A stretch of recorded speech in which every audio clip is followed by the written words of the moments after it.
Hi, and thank you for stopping by my poster.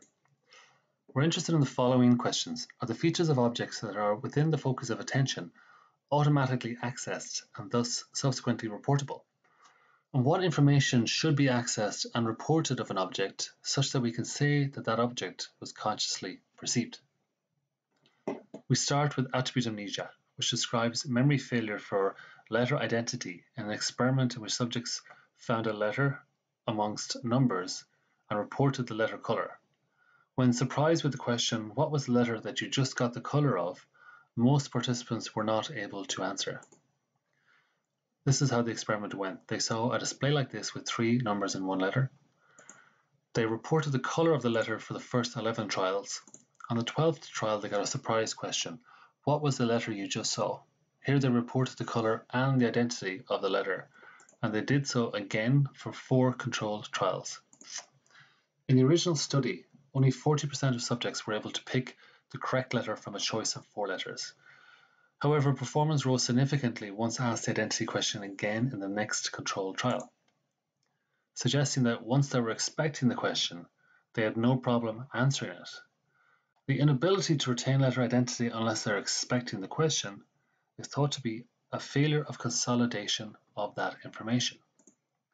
We think it's actually a failure of encoding, and we tested this by comparing the original experiment to one in which the target is identified by being in one half of the alphabet. We tend to assume that to consciously apprehend a letter, you must encode its identity.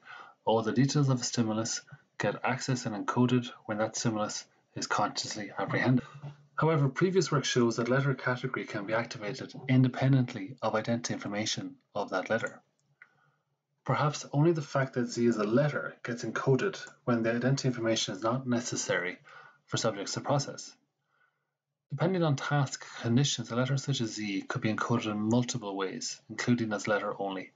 Encoding is not necessarily all or none. In contrast, recognition of half of the alphabet is not so automatic, and identity would be required and therefore encoded. We found attribute amnesia when the target was letters among number distractors, but when the target was identified by which half of the alphabet it's in, there was no amnesia for target identity at all.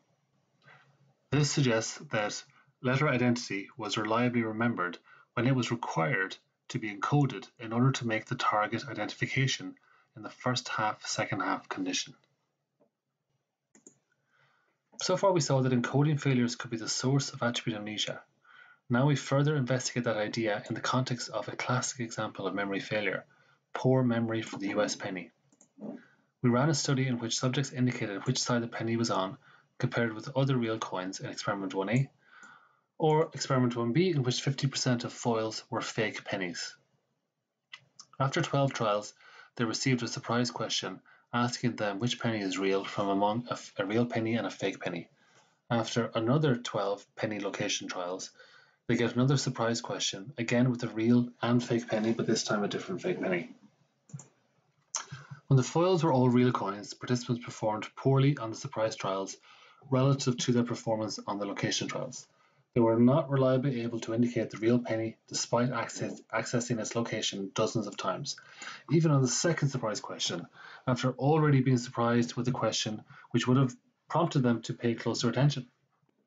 However, when foils include fake pennies, the drop in performance between the pre-trials, which were the location trials, and the surprise trial disappears, and we see no amnesia for penny details. Participants are reliably able to identify the real penny compared with performance on the pre-surprise location trials. We traditionally think that objects, once consciously attended to, are encoded as bound units into memory. However, what we show with these experiments is that objects are not actually encoded into memory in their entirety. They are encoded at different levels of abstraction or specificity, depending on the task demands. Memory failures are often taken to involve either forgetting or not consolidating information into memory. However, the studies here suggest that we should also look at failures of encoding as a possible source of memory error. Thank you very much for your attention. If you want to discuss this more, or if you have any questions, please contact me at mgallen@ucsd.edu. Thanks and enjoy the conference.